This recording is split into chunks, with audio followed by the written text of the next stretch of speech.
السلام عليكم ورحمة الله. كيليان مبابي نجم المنتخب الفرنسي يفاجئ المنتخب المغربي وأشرف حكيمي بعد الهزيمة من منتخب فرنسا، ويسخر من منتخبات أوروبا بسبب المنتخب المغربي.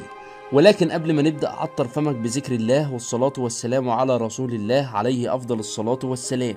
بعد خسارة المنتخب المغربي من المنتخب الفرنسي في قبل نهائي كأس العالم، ليضرب المنتخب المغربي موعدا مع المركز الثالث أمام المنتخب الكرواتي. فقد صرح نجم الكرة الفرنسي كيليان مبابي وأدلى بتصريحات بعد المباراة وقال: لعبنا أمام الحصان الأسود في المونديال، وهو المنتخب المغربي الذي فعل المعجزة في هذا المونديال، وفاز على كبار أوروبا مثل المنتخب البلجيكي والمنتخب الإسباني والمنتخب البرتغالي. ونحن كنا خائفون بالفعل من المنتخب المغربي ليهزمنا مثل هذه المنتخبات ويحرمنا من المباراة النهائية. فنحن عملنا له ألف حساب، لأن هذا المنتخب من وجهة نظري أقوى منتخب في البطولة حتى الآن، لأنه قبل هذه المباراة لم تتلقى شباكه سوى هدف واحد فقط.